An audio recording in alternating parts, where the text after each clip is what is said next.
Who could be ringing the church bell at this time? Maybe it ain't an ooh, Father. Maybe it's an it. And maybe it's tolling the bell. Oh, there's no such things as ghosts and monsters. Haven't I made that clear to you? Something tore the throats out of Charlie Rousseau's sheep, and that something didn't leave any tracks. Andy Trent here saw a weird glow moving across the marshes last night. And this morning, he found 2 of his sheep dead. Their throats torn open. Maybe the same thing that killed Andy's sheep is tolling the bell. I was on my way just now to deliver a special letter at Penrose Manor when a strange light appeared on the road before me, then moved quickly across the marshes and faded into the mist. I turned the cart around and hurried back here. It's not real. First the light, and now the bell. There's a very sound and logical reason for the bell tolling at this time, and I'm going to find out what it is.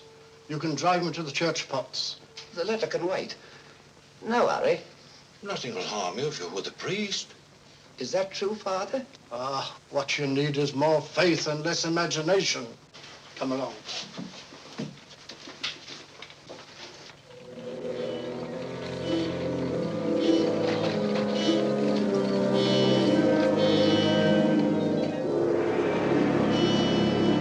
I'd better deliver that letter to the manor. I'm sure it's important.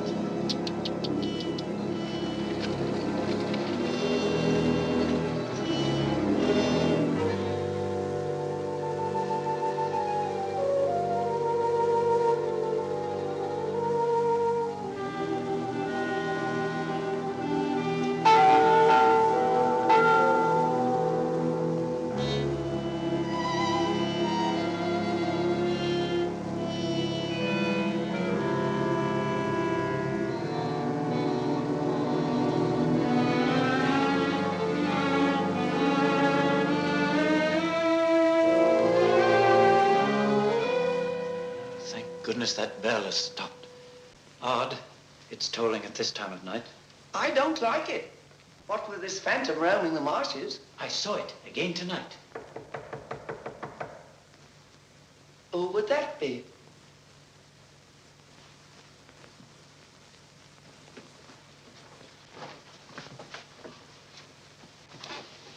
Where's Lord Penrose? He's gone to Quebec. Get him on the phone immediately. What's happened, Father? Lady Penrose, dead, clutching the bell rope, tolling for help. It was dreadful. Her ladyship. Call Sergeant Thompson at the police station. Ask him to come to the church immediately. Come with me, Potts. I'll need you. Yes, Father.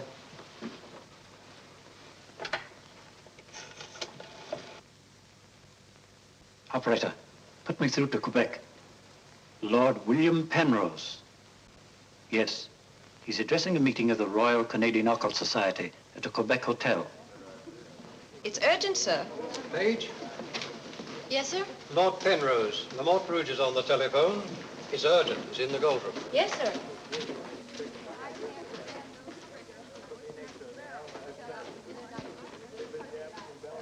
Gentlemen, as you know, the greatest obstacle in proving the authenticity of the occult lies in finding facts. However, if the facts are there, even the most hardened skeptic, provided it has an open mind, must finally acknowledge the actual existence of the supernatural. Do you admit that, Mr. Holmes?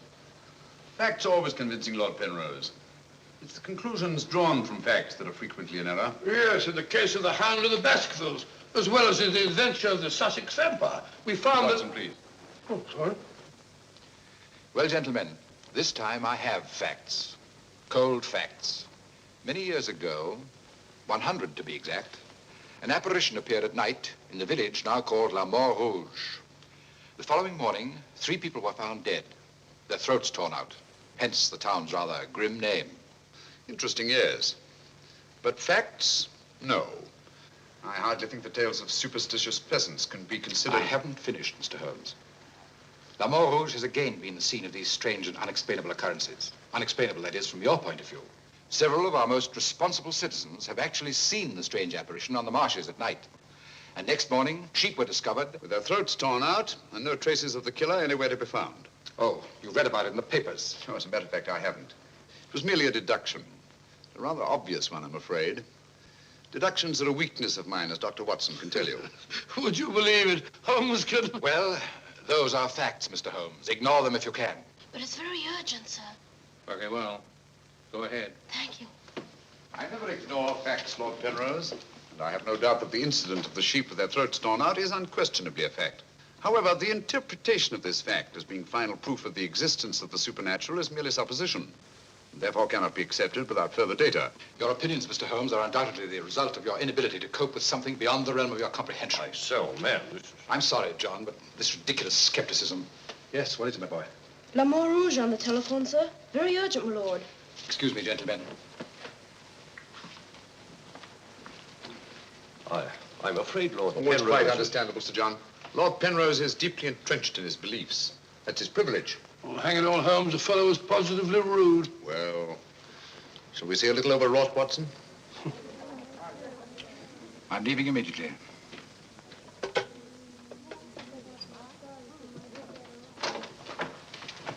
Order my card, Watson. Hurry. Yes, sir.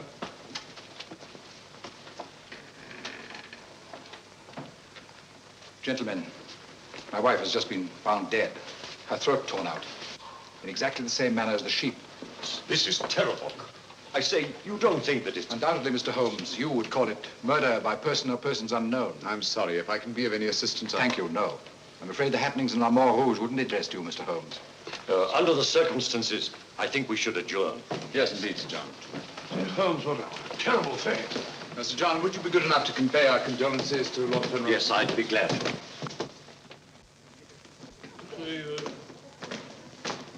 Can't we get something to eat before we leave? We don't often get food like you do here. Don't you ever think of anything else besides your stomach? No, not often. I gotta get a paper. Morning. Good morning, sir. I imagine you'll be glad to get back to London, Mr. Holmes. Yes, indeed. Oh, by the way, there's a letter for you, sir. Thank you. Oh, here's something about Lady Penrose. She was found in the church with her throat horribly cut.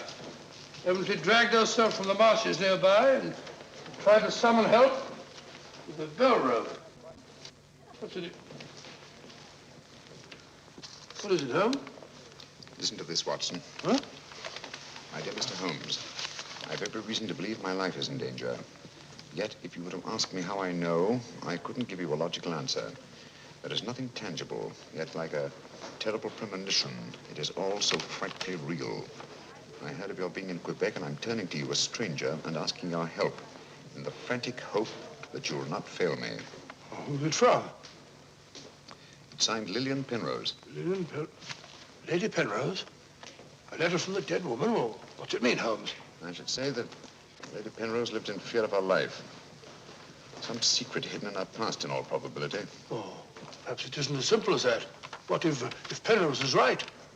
I'm glad we're going back to London. Things like that can't happen in Baker Street. More's the pity, Watson. Huh? Do you know a village by the name of La Rouge? Yes, sir. It's about 12 miles from here, up towards the falls. Thank you. Great Scott, Holmes. You mean you're going to take on the case? Quite. Telephone the airport and cancel our reservations, will you? Certainly, sir. Consider, Watson, the irony, the tragic irony. We've accepted a commission from the victim to find her murderer. For the first time, we've been retained by a corpse.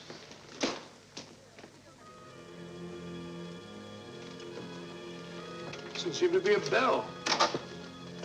Never mind, come along. Do you think we should?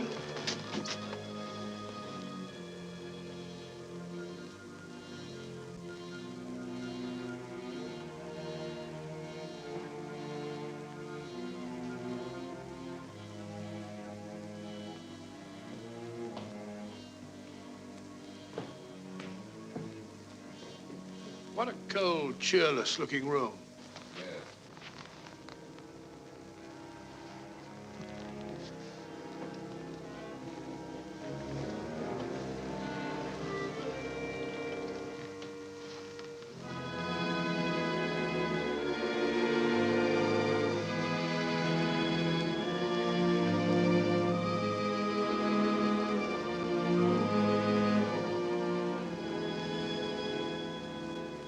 What do you want? Who are you? Mr. Sherlock Holmes. I apologize for this intrusion.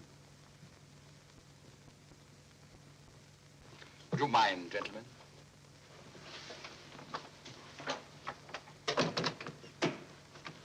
Mr. Holmes, is it your custom to burst into people's houses without ringing the bell? We couldn't find the bell, sir. If you've come here to use the death of my wife to prove your theories, I must ask you to leave. Penrose. I received this letter from Lady Penrose this morning.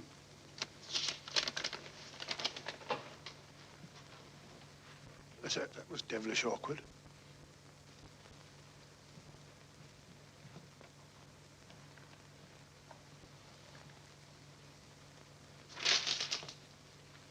I'm afraid you're a little late, Mr. Holmes. My wife's dead.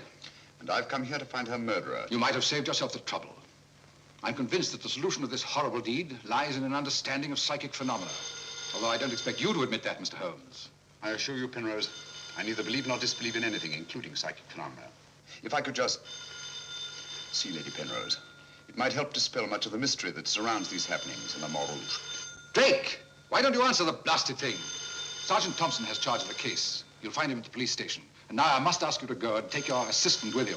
You'll excuse me if I don't show you out. Drake! Drake! Drake, where are you? What?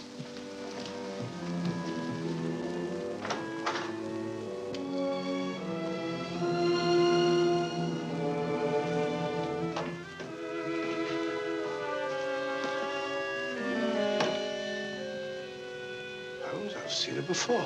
Right, Watson, you have. Yes, but where? Never mind that now. We must examine the wound before Penrose returns and has us thrown out of the house. Clumsy job. Just missed the jugular vein. It must have bled to death. And it bled for several hours, eh? Possibly more. Long enough for Penrose to leave Le Rouge and reach Quebec in time for the meeting? Holmes, you don't suspect I Penrose? suspect nobody, Watson. I was just asking a question. I beg your pardon, gentlemen. There is another who desired the death of her ladyship. I saw it last night in the fields, moving in and out of the shadows. You're the butler, aren't you? I was the butler. I've given notice.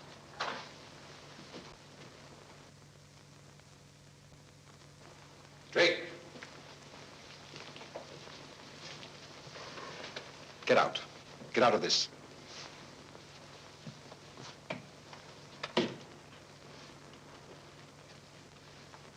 I trust you found what you were looking for. Two things have been made clear to me, Penrose. That your wife was murdered and that she's Lillian Gentry. Lillian Gentry? Will you leave, or must I call the police? That will not be necessary. We're on our way to the police station now.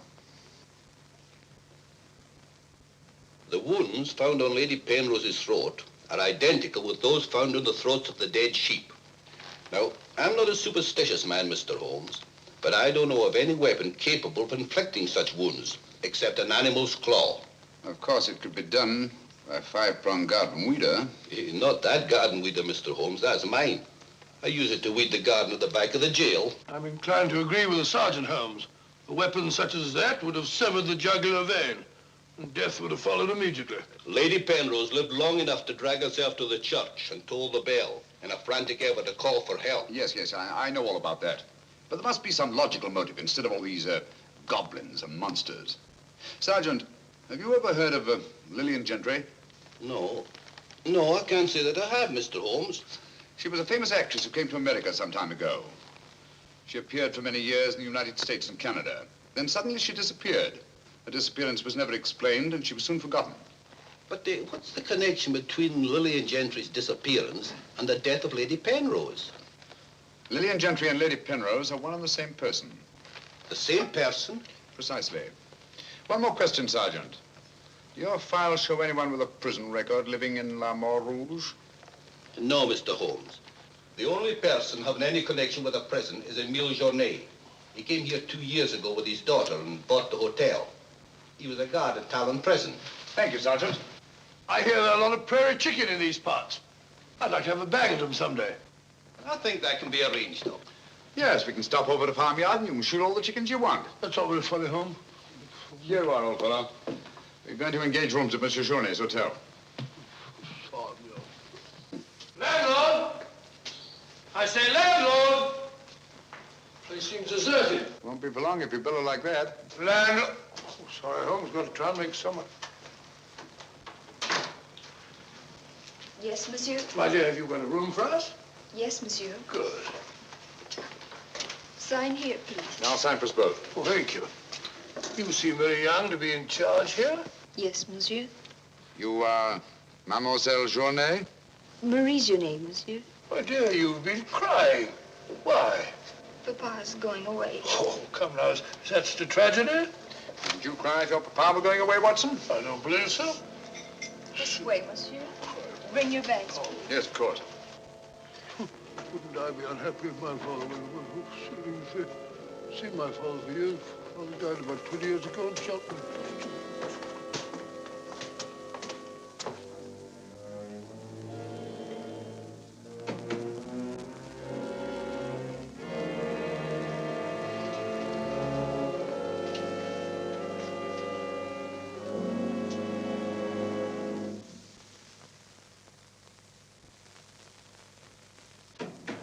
Some talk of Alexander and some of Hercules, of Victor and Lysander, such great names as these. Bills.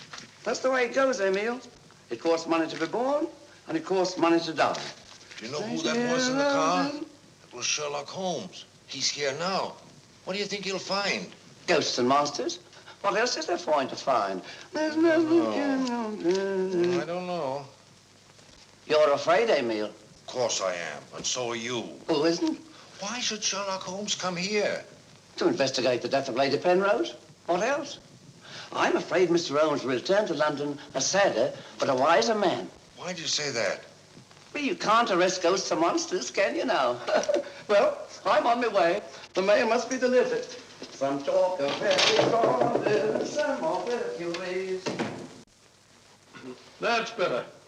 This room gives me the creeps. It is very seldom used, monsieur. It isn't often that strangers come to Le Rouge, and when they do, they never stay. I can't say that I blame them. Will your father be away for long? I don't know, monsieur. When is he leaving? I don't know. Marie! If you need anything, just ring, monsieur. That girl's frightened, Holmes. Obviously. She made the mistake of telling us that her father was leaving. Huh? You don't think that Journet... Suppose we have a little talk to Monsieur Journet. It might prove illuminating. Didn't I tell you not to answer any questions? Yes. Didn't I tell you to keep a silent tongue in your mouth? Yes, Papa. So you told them I was going away? Yes, Papa. I'll teach you to keep your mouth shut. Monsieur Journet, just why are you leaving La Mort Rouge at this particular time? I'm not leaving. What gave you the idea that I was? Your daughter? My daughter's mistaken. I merely said that I would like to go away. I've just been teaching her the difference. Yes, so I observed. I can't say that I approve of your method, sir. I'll ask you to mind your own business. Run along, dear. Oh, there, my dear. Disgraceful, hitting a child. Monsieur Journet is quite right. It's none of our business. Monsieur Journet, what do you know of the death of Lady Penrose? Only what everyone in the village knows, that she was killed by the monster. You've seen this monster? No, but who else could have done this terrible thing? Sheep have been killed, their throats torn out. You were a jailer at Talon Prison, weren't you? Oh, yes, monsieur. Why did you decide to come to La Mort Rouge? Well, I always wanted to own a hotel, and I heard this one was for sale, so I bought it. That was 2 years ago. Yes. I believe it was about the time the monster made his reappearance, wasn't it? Do you suspect me of being the monster, Mr. Holmes? No. I was just remarking a coincidence. I thought you didn't believe in those things, Holmes. Quite right, Watson, I don't. At least, not in the supernatural variety.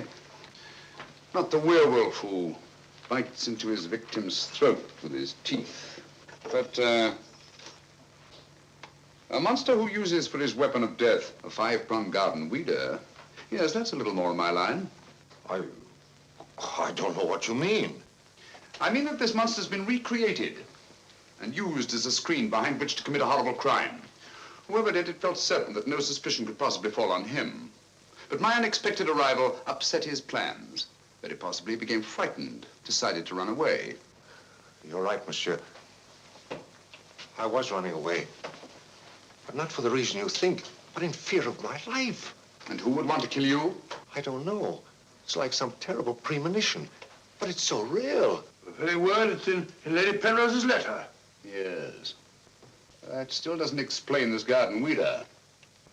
I swear to you, I know nothing about its being here. Haven't we better send for that fellow, Sergeant Thompson? No, Watson, that won't be necessary. Monsieur Journet knows as well as we do that you can't run away from yourself. Oh, would you be so good as to return this to Sergeant Thompson, monsieur? I took it away quite by accident.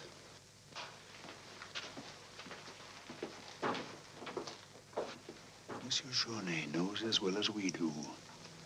You can't run away from yourself.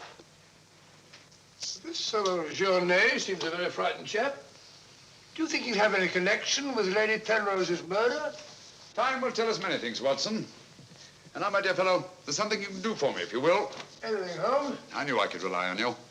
I want you to mingle with the people in the cafe tonight. Find out all you can and keep a particularly sharp eye on Journet. Does he sort of take over the case? That's right, old boy. I want to get a good night's rest before starting out again in the morning. Oh, and incidentally, make yourself as inconspicuous as possible, will you? Inconspicuous? You can depend on me.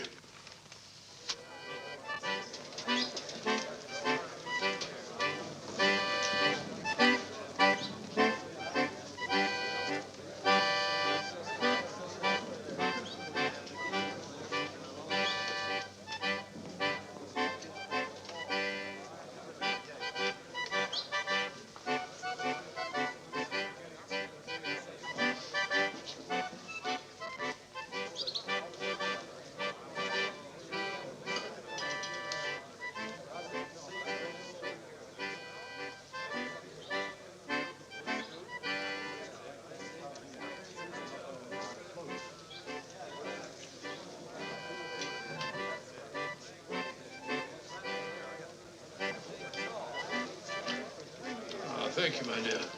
I'm glad to see that the tears are all gone. Are you feeling better? Thanks to you and Mr. Holmes, Papa's not going away. Not going away? Oh, good.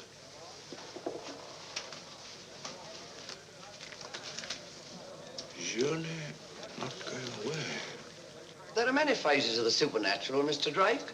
Witchcraft, vampires, werewolves, ghosts, monsters. You'll find them all in the history of crime. So I say to myself, Potts, this is the handiwork of the supernatural. I gather that your name is Potts, that you're interested in the detection of crime. Allow me to introduce myself. My name's Watson, Dr. Watson of 221B Baker Street, London, England. How'd you do, sir? Here's the crime. Bigger and better crime. I deduce, my good man, that you're somewhat drunk. Yeah. Sharp he is, sharp as a tack, and just as flat-headed. You might also deduce that I'm leaving this place. Getting out as soon as the bus I'm waiting for hoots its hooter. I believe they say honks its hooter in these parts. Hoots to me, honk to you. Hoot, hoot. My dear fellow, I don't care two hoots whether it's hoot or honk. Oh, that's my bus, gentlemen. I just heard it hoot its hooter distinctly. If you solve this case, let me know. Personally, I'm betting on the monster. You take my advice, Patsy. Get out of this place before they find you with your throat cut.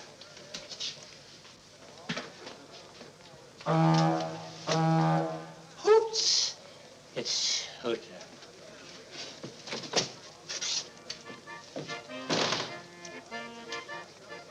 Nervous?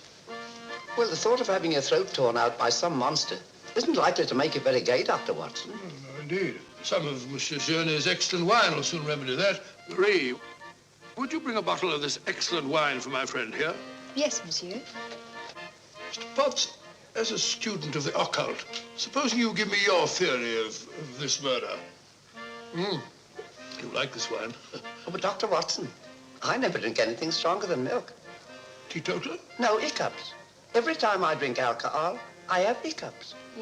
Sorry.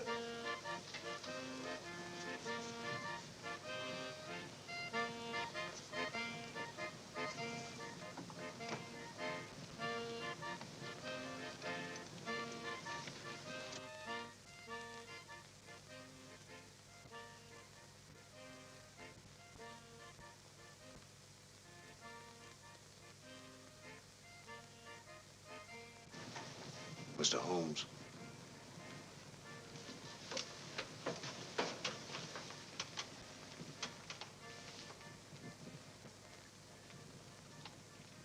Mr. Holmes.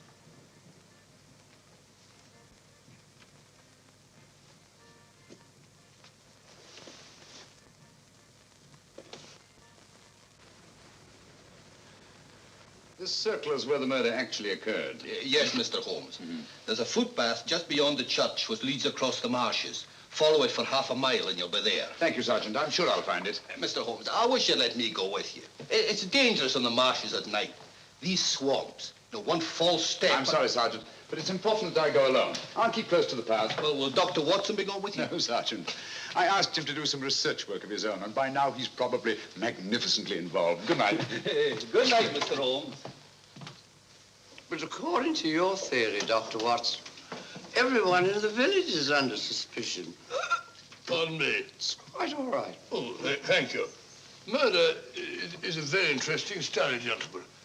I well recall a short story by that brilliant author, G.K. Chesterton, in which the murder is committed by a postman. I refer, of course, to the Invisible Man, a brilliant bit of deduction on the part of Father Brown. I'm a postman. Precisely why I mentioned it, to illustrate the absurdity of assuming because one man in a postman's uniform is a murderer, any other man in the same uniform should be suspected. Thanks.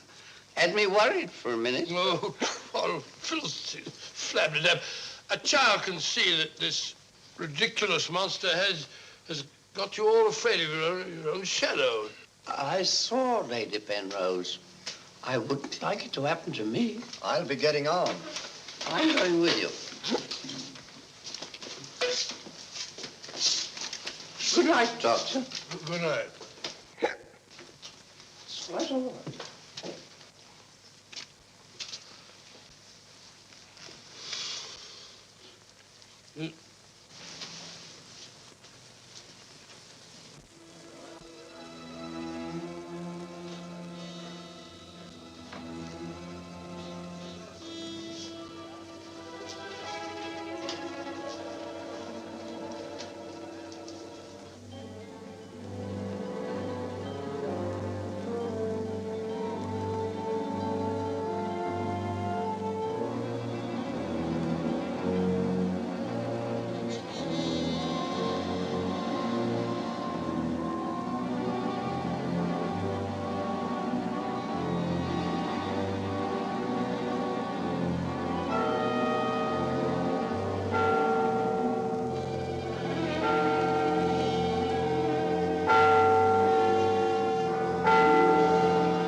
What's so strange about a church bell ringing?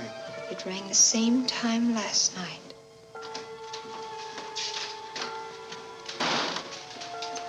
Excuse me, Dr. Watson. Can you tell me if Mr. Holmes is armed? Armed, my dear fellow? Why should he be? He's gone to bed. You're wrong, Doctor. He went out in the marshes alone. I tried to go with him, but he refused. But great Scott, if he runs into this monster and he's by himself, he'll get killed.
Holmes!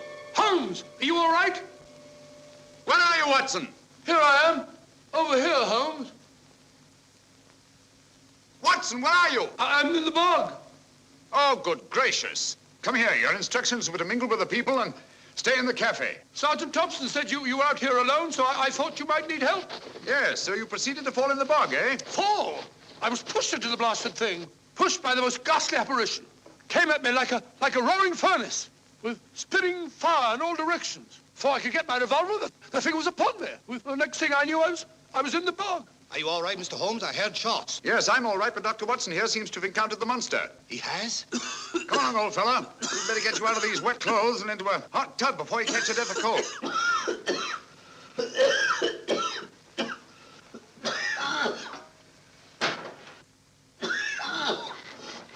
Yeah, you've had enough of that.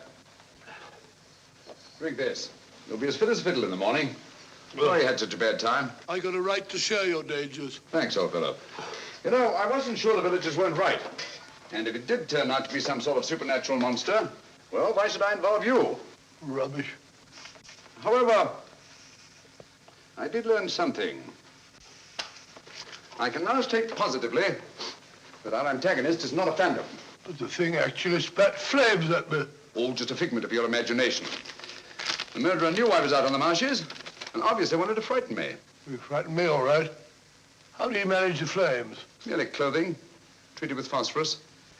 When the murderer fled, his shirt caught on a tree, and this piece of cloth was torn off. Come in.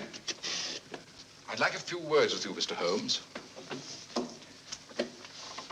I'll come directly to the point. Hello? What happened to your assistant? I'm not his assistant. If you must know, I was pushed into a boggy hole on the marsh. Pushed? By whom? I don't know. Spat fire at me. My good sir, in spite of Mr. Holmes's theories to the contrary, things have been seen and heard on those marshes that cannot be explained away by the use of logic. If I were you, I'd keep away from them. I'm not so sure. Holmes found... Penrose, for the first time in my long pursuit of crime, I confess that I find myself baffled. I'm a detective. I need tangible clues. And up to now, I admit, I found none. And you won't. I advise you to leave La Mort Rouge. Tonight, you escaped with your life. Next time, you may not be so fortunate. Thank you for your considerate advice, Lord Penrose. Good night, sir. Excuse me. Oh, good night. I don't like this fellow, Holmes. Why do you think he came here? He wanted to find out if we discovered anything. He seemed very pleased when I told him we hadn't. Now, Watson, there are one or two questions I want to ask Sergeant Thompson. You stay here. I have a vitally important job for you. Anything, Holmes? What do you want me to do? Go to bed. Yes, it's cotton fabric. Yeah, take a look. That discoloration, the purple ink must have been spelt on it. Possibly. I should say this cloth was red with blue lines. Probably large checks.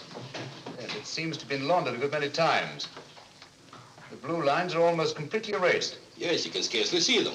It's good fabric, well woven with a solid base. Hello, Bill. Hello, Sergeant. Your phone call must have been important. You bring me over this time of the night. It was. This is Mr. Sherlock Holmes. He wants to ask you a few questions. This is Mr. Taylor, the storekeeper, Mr. Holmes. Oh, good evening, Mr. Taylor. Good evening, sir. Have you any shirts of this design? The squares are red and the lines blue. Yes, I have. Can you remember to whom you sold them? I can. I keep them in stock specially for Judge Brisson. He won't have anything else. Judge Brisson, who's he? A retired magistrate. He's a cripple, lives alone with his housekeeper. Have you sold any of these shirts to anyone else? No, sir. They're too expensive for the village and the boatmen. This is the finest material. Imported. You say Judge Brisson's a cripple? Yes, he was a magistrate in Quebec. Had a stroke about 2 years ago.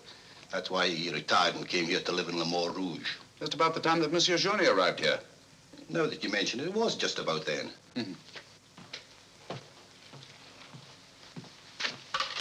Hello, operator? Give me Judge Brisson's home, will you? Thank you.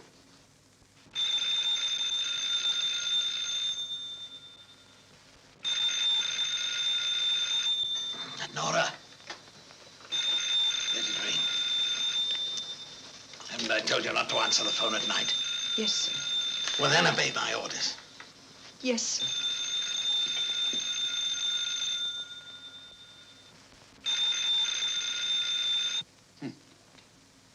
No answer. Where'd you live? On the Marsh Road. But I don't advise you to go there after dark, Mr. Holmes. The place is a fortress and guarded by a savage dog. I think Dr. Watson and I will have to pay Judge Brisson a visit in the morning. Good night, gentlemen. Good night, Mr. Holmes.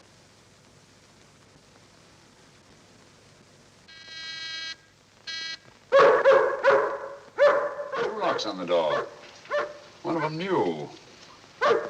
Yes, I should say that Lady Penrose's death had increased Judge Brisson's terror. Don't like the sound of that dog. No, sounds hungry. Possibly ravenous.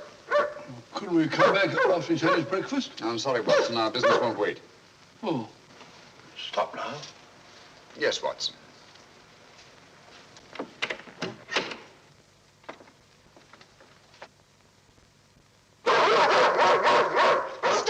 Good Fido. Good Fido. Good Monty. Good Winnie. Who is it? Sherlock Holmes and Dr. Watson. I telephoned Judge Brisson we were coming. You can't come in. He's given orders no one is to be admitted. You wouldn't want Judge Brisson's death on your hands, would you? No, sir. And you'd better let us in. I'll probably lose my job for this. Not after we've talked to Judge Brisson. My good woman, you keep an eye on that dog. Oh, don't worry, Watson. You know as well as I do. The dog won't touch you if you're with its master or mistress. Well, you know it and I know it. We're quite sure the dog knows it. Good dog. Happy dog. Nice, Winnie. Good Winnie. Good Winnie.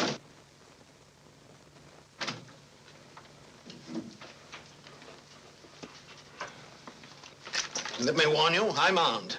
And I'm an expert shot. We didn't come here to harm you, Judge Brisson, but to protect your life. I told you over the phone this morning, Mr. Sherlock Holmes, that I did not want to see you. I don't want to see anyone. But I want to see you. Stay where you are. Nora, show these men out. Judge Brisson, if you'll answer a few questions, I may be able to save your life. I have the fullest confidence in my own defenses, and I will not trade them for any theories of Mr. Sherlock Holmes, however plausible you make them sound. Now get out, will you? I'm sorry. Under the circumstances, I'm helpless to prevent your death. Almost certainly by violence. Come along, Watson.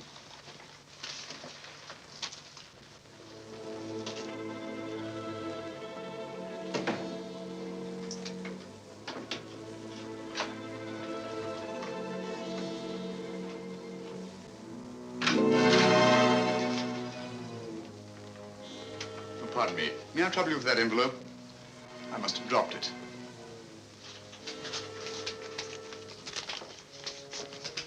Thank you. You're a very clever man, Mr. Holmes. A crude device, Judge Brisson. But it's confirmed my suspicions that you're not the cripple you pretend to be. I'm sorry. But I'm frightened of everything and everybody. Why'd you sit down? You want to get shot, Holmes? Come in, Watson, and close the door. Sit down, old fellow. Judge Brisson has decided not to shoot us. Oh, very kind of him. Gentlemen, this fear is driving me mad. It's quite understandable. The whole village seems to be consumed with fear. But in your case, judging from your vicious dog, those barred windows, and that hunting rifle, it's not fear of the supernatural. Just what are you afraid of? Well, truthfully, Mr. Holmes, I don't know. And yet I feel its very presence. At times, I feel I can almost reach out and touch it. When I first came to La Rouge, I had a slight attack. It affected my legs, but, well, I've recovered. And you've continued the deception, using the wheelchair as an excuse for not going about the village. Well, you see, people would be more inclined to accept my hermit-like existence. Yes, naturally. Tell me, Judge Brisson, had you ever heard of Monsieur Journet before you arrived at La Rouge? No, I hadn't. How many of these shirts has your housekeeper purchased for you? Oh, 4 or 5. I'm not positive. You still have them? Well, 1 or 2 became badly worn, and I told my housekeeper to give them to a man who was doing some work for me at that time. Can you describe him? No, I'm afraid I can't. That was about a year ago, you see, and, well, I didn't pay much attention to him. He worked in the garden. Could your housekeeper remember him? No, that was a different housekeeper then. She went to the United States. Try to remember, Judge Brisson. Your life may depend on it. I do remember one thing. He had a very slight limp. I used to watch him from that window as he walked across the lawn. Splendid. Continue your vigilance, Judge, and under no circumstances allow anyone to enter the house, even someone you may know well. What's that mean, Holmes? It may mean nothing, Watson, and it may mean everything. I'm quite sure that Sergeant Thompson will have observed a man with a limp in a village the size of La Rouge. Good day, Judge, and thank you. Good day, sir. I'm sure Sergeant Thompson will have observed a man with a limp in a village the size of La Rouge.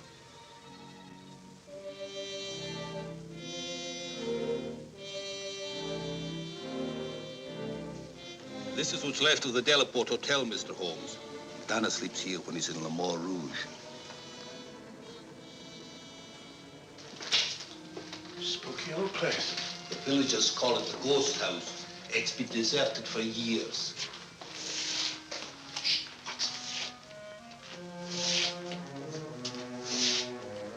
He walks with a limp. A left foot, I think.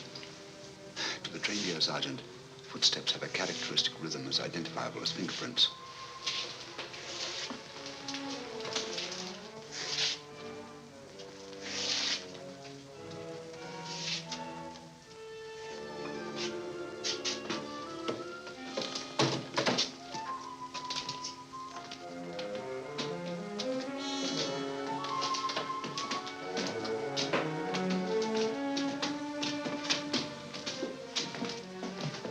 What do you want? We've come to have a talk with you, Tanner. I've done nothing. Then you won't mind answering a few questions. What do you want to know?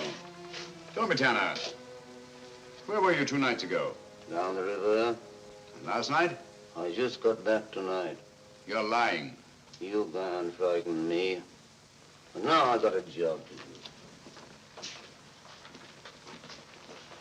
Quite evident that you haven't been on the river within the last 48 hours. Are you trying to make me out the murderer of Lady Penrose? How do you know she was murdered? I'll tell you how you know she was murdered. Because you murdered her. Holmes, look! In there! The monster! That's right, Watson. One of Brisson's shirts, which Tanner here treated with phosphorus. Take him, Sergeant. I'll give you all the evidence later. Look out!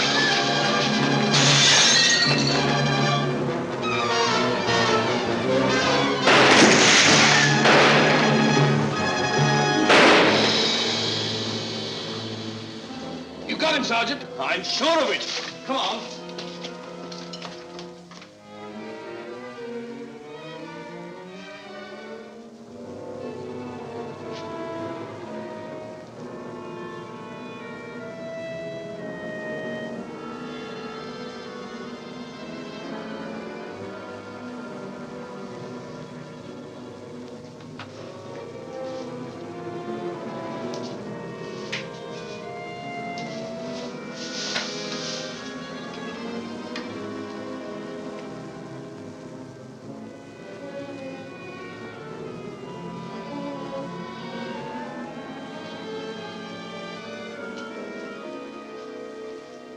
I see no reason why we shouldn't leave for home tomorrow.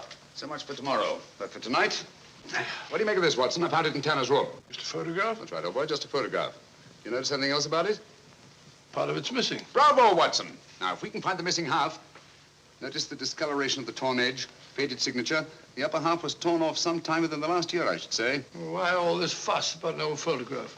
Watson, have you ever stopped to think that the science of detection is very much like stringing a handful of beads? I can't say I have. Well, it is. And in this particular case, you might say that I have 5 beads. Journée, Brisson, Tanner, Lord and Lady Penrose. So far, I haven't had any thread to string them together. This, gentlemen, is our thread.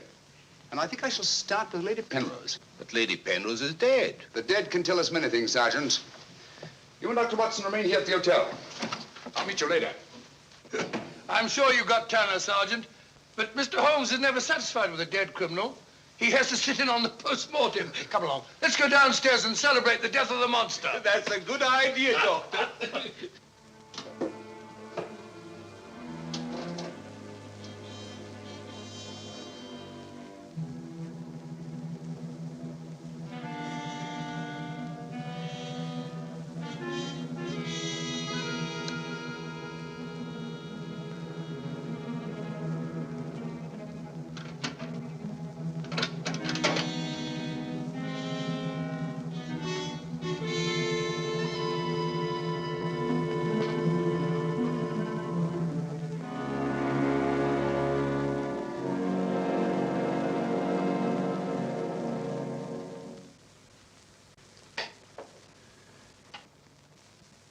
So the great Sherlock Holmes becomes a common thief.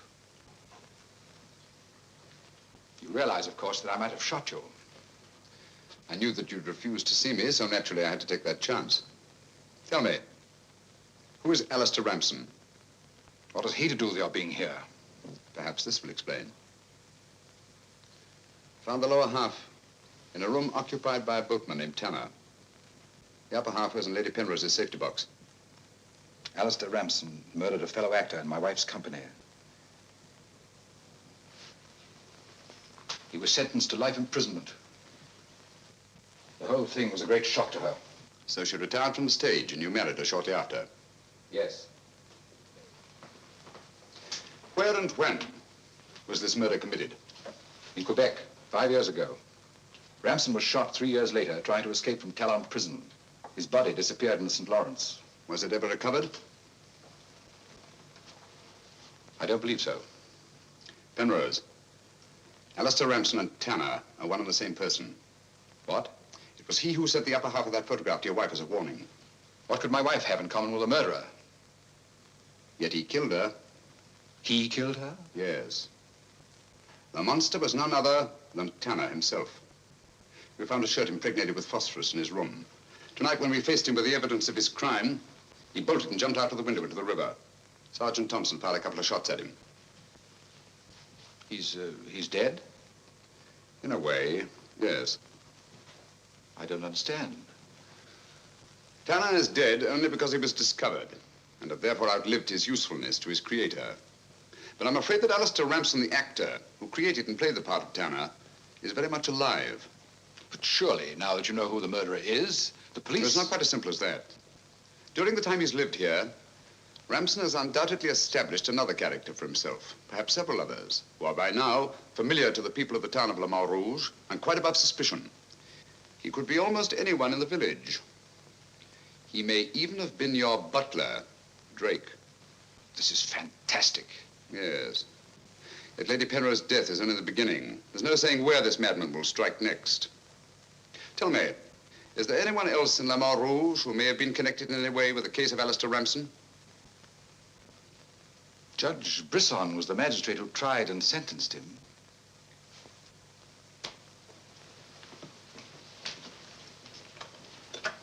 Operator? Operator, give me Judge Brisson's home. It's urgent.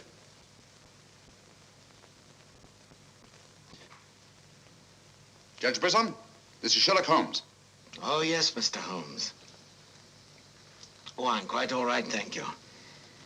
I've chained up the dog, as you asked. As I asked? I haven't telephoned you before. Somebody's obviously imitated my voice in order to gain access to the house. Certainly, Mr. Holmes. I'll lock all the doors and await your arrival. Yes.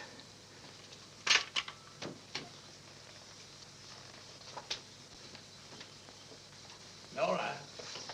Nora! If I can be of any assistance, Mr. Holmes. Thank you, but I'm afraid... You think Judge Brisson's life's in danger? I only hope I'm in time to prevent a second murder.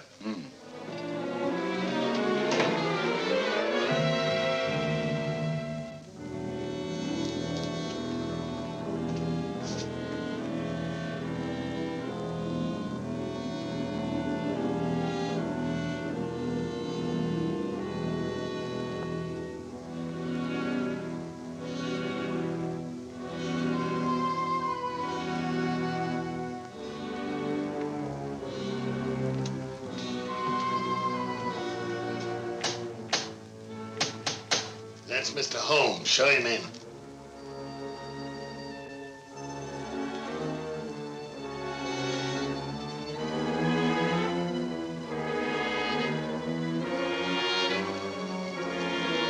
Hurry up, hurry up.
You know who it was?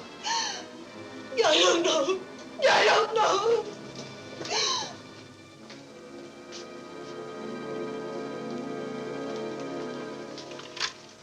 Hello? Operator, Monsieur Journet's cafe. I want to speak to Sergeant Thompson. It's urgent.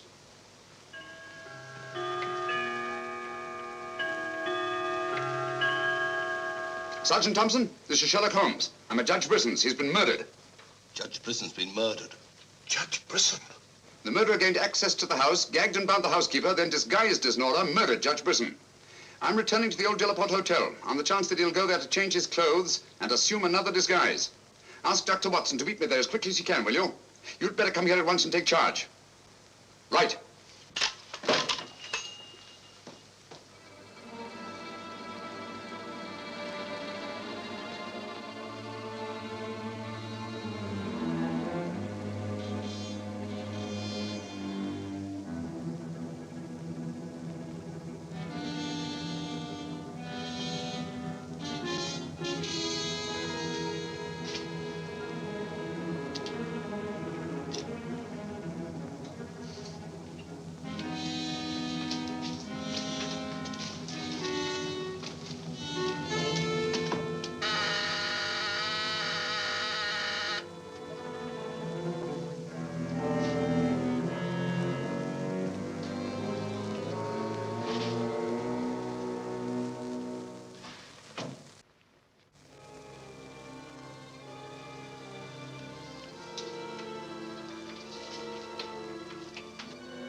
Throw your revolver on the floor in front of you and raise your hand, Sherlock Holmes.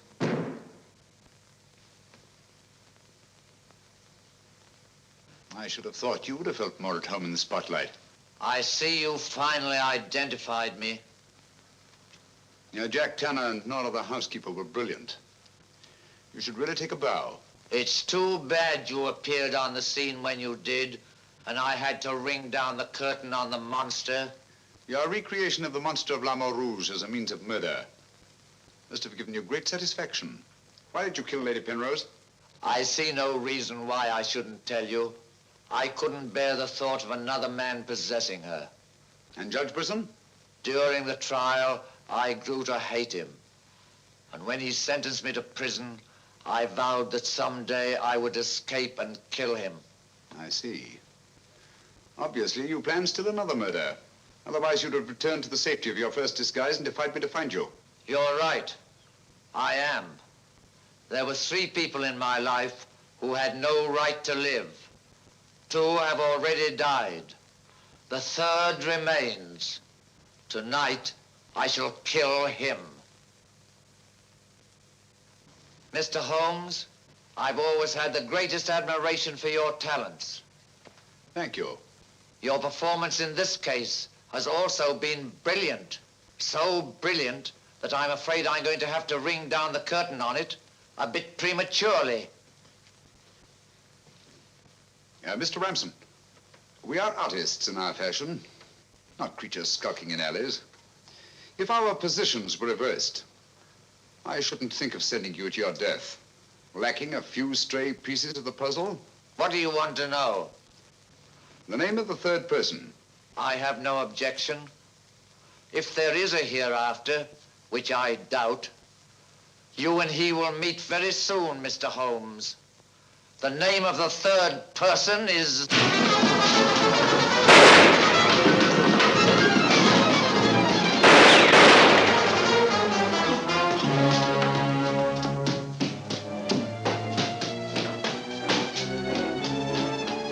Coming, Holmes! Look out, Watson!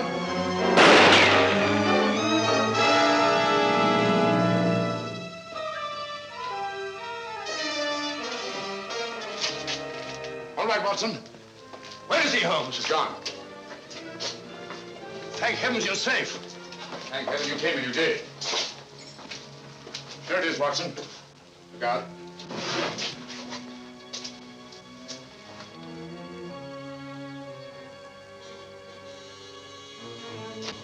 So you got away again? Yes, Watson. Over that warehouse roof, most probably. What a fun little room. Yes. This is obviously the secret room where his disguises were created. Looks like an actor's dressing room. He is an actor, Watson.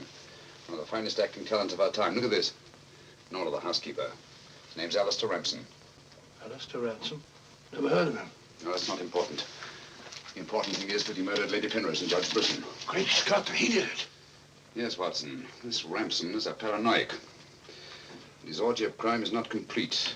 There's still another. I was just about to learn his name when you so conveniently fell down the stairs. Oh, sorry, old chap. Needn't be, old boy. You saved my life.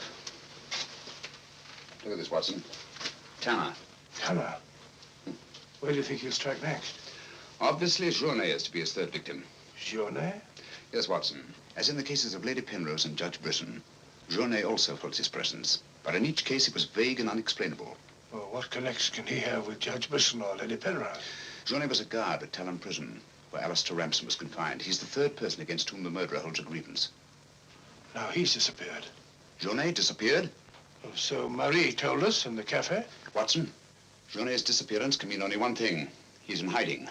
Our job is to find him before Ransom does. Journet is the only man who can lead us to the murderer. We'd better have a talk with little Marie.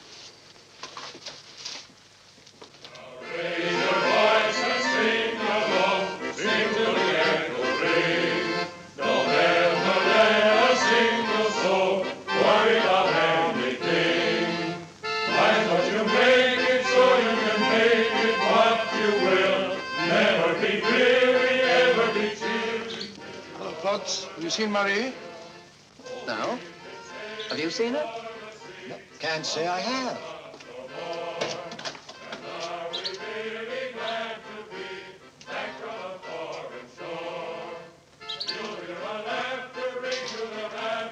Marie? Watson.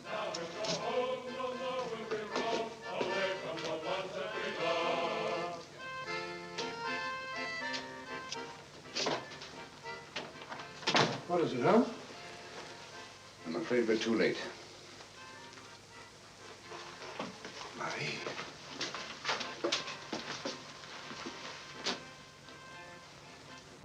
Don't touch anything, Watson. The man did in exactly the same way as Judge Brisson and Lady Penrose. Poor innocent little child. I should have prevented this. Nonsense, my dear chap. You did everything possible. How on earth could you have prevented it? The child's death is a tragedy, of course. I see exactly what happened. She was standing here by the desk, and the murderer came in by that door. He came in through that door, but Marie was not in the room. She alone, of all people in the cafe, saw Ramson enter this office. It was someone she knew well. Someone who might have a message from her father. So she followed him here. And when she refused to tell him where her father had gone, he killed her. Ramson already knew that Johnny had disappeared, but he didn't know where. When he questioned her, she became suspicious, and it was then that he killed her.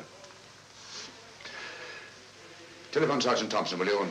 Here's the Judge Brisson's. Ask him to come here at once. And see that no one leaves the cafe until he gets here. The murderer may be among them.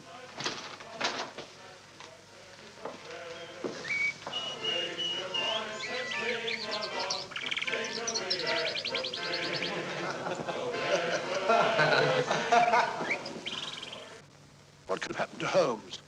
He's been away all day. It's very unfair of him keeping me in suspense like this. He knows how worried I become. He continues to do it, and do you know why? He actually enjoys making me miserable. Half a mo.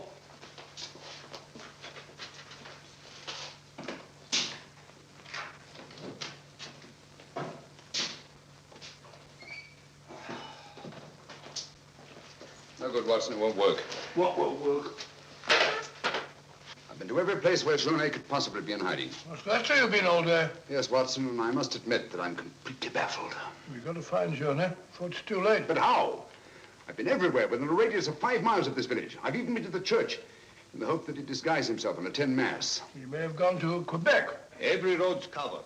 He hasn't left this vicinity, of that I'm certain. All right, I'll answer it. Hello? Hello?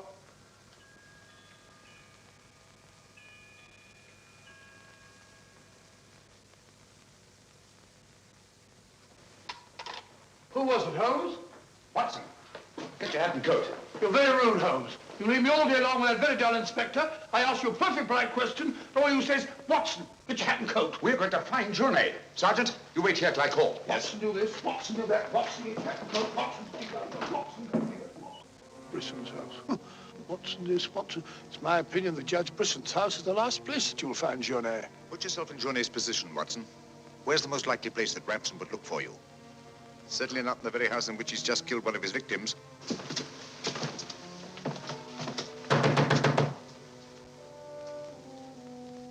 Journey! Journey! It's Sherlock Holmes and Dr. Watson. We're here to help you. I don't like the look of it, Holmes.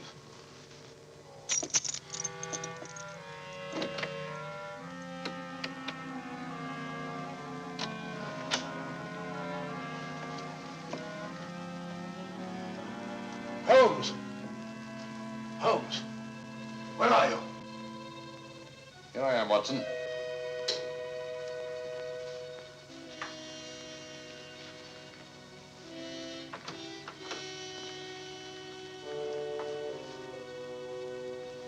Journey!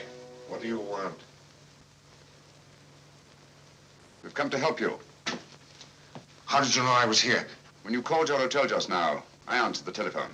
The chimes of Brisson's clock here merely confirmed what I already knew. You must return with me to the cafe at once. I'm not leaving this house.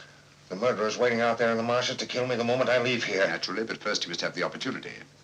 If If you return to the cafe, he'll have that opportunity. It's the only way we have to apprehend the murderer. What if I refuse? Journey, what I have to say to you is not going to be easy. Marie... What? Murdered. Now you know why you must return. This fiend must be brought to justice. Justice? This monster kills my poor innocent child, and you talk of bringing him to justice. Will that compensate me for the death of Marie? If it's the last thing I do, I'll kill him with my own hands. You can't take the law into your own hands. Once you've returned to the hotel, he'll make an attempt on your life. Then we'll get him. How will we know who he is? We already know. It's his disguise that we haven't penetrated. Who is he? Alistair Ramson. Recognize the name? He attempted to escape from Talon prison when I was a guard there. Journey, if you don't want to remain in hiding for the rest of your life, you must return to the hotel and help me to put an end to this monster for all time. Come. Let's go. Good. Put an end to him. How are you going to do that, Holmes? I'll tell you both about it on the way to the hotel. So you're really leaving, Doctor? Yes, Sergeant. Gentlemen, Mr. Sherlock Holmes and I are leaving immediately for London. It's extremely regrettable that the murderer has escaped us, but all our cases cannot be crowned with success. I'm extremely sorry, gentlemen. Have you no idea where this fiend has gone? Mr. Holmes is of the opinion that he's escaped across the border to the United States. It may be years before we can trace him, if ever. Oh, Jenny, just a minute. Our bill, please. Bill? Yes, Mr. Sherlock Holmes and I are leaving immediately. Oh, I'm sorry, Dr. Watson. I'm just on my way to the church to offer a prayer for Marie. I'll forward your bill to you. Yes, of course, my dear fellow. I understand. We'll leave our address at the desk. Goodbye, Mr. Potts. It's been a great pleasure knowing a man of your intelligence. Thank you, Dr. Watson. It has been most stimulating talking to one of your vast experience. Oh, thank you. Let's hope that we shall meet again someday and continue our little chats on crime. It would be most exciting. Oh, by the way, Mr. Holmes would like to see you for a minute in his room. Yes. I'll show you where it is. It's the second room on the right up there. Thanks. Emile, it's me. But, do you mind if I walk part of the way with you? It's a bit frightening out here. It's these marshes. This is almost the very spot where Lady Penrose was attacked. 3 deaths in 3 days. It's a pity Marie had to be killed. She was such a sweet child. 3 deaths in 3 days. And still one more to be accounted for. You were frightened, Emile. It's strange to see you showing fear. The man I hated at Talon prison. Ramson!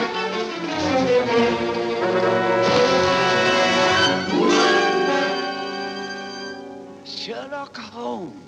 Yes, Mr. Ramson. So you see the final curtain has not fallen after all. I thought you were on your way to London. Naturally, that's what I wanted you to think. That's why Dr. Watson announced our departure in the cafe. Journey's leaving was purely bait to bring you into the open. I merely replaced Journey once he was outside on the street. May I say, Mr. Ramson, that your disguise as a postman was a masterpiece of ingenuity. Your very choice of the role put you above suspicion. It was quite easy. I simply disposed of the real Mr. Potts after he had passed his civil service examination and had been assigned to La Moor Rouge. You realize, of course, that you'll never hand me over to the police alive. It's not my function to be your executioner. My duty is to hand you over to the authorities, which I fully intend to do. You're an optimist, Mr. Holmes. No, not necessarily. We're surrounded by police awaiting my signal.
I've killed him. With this. Ransom's instrument of death has been his own executioner. Well, gentlemen, our search for the monster has ended where it began, on the marshes. Eh, Watson? Watson, where are you? Why isn't he here? He was with us a minute ago. Watson! Here I am, Holmes. Where are you? I've fallen in another hole.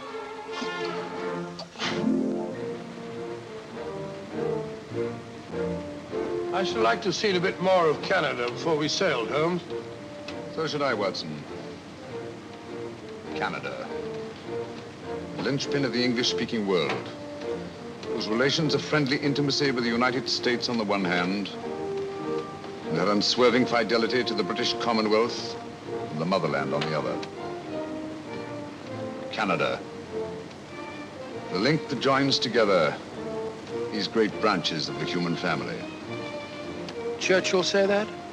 Yes, Watson, Churchill.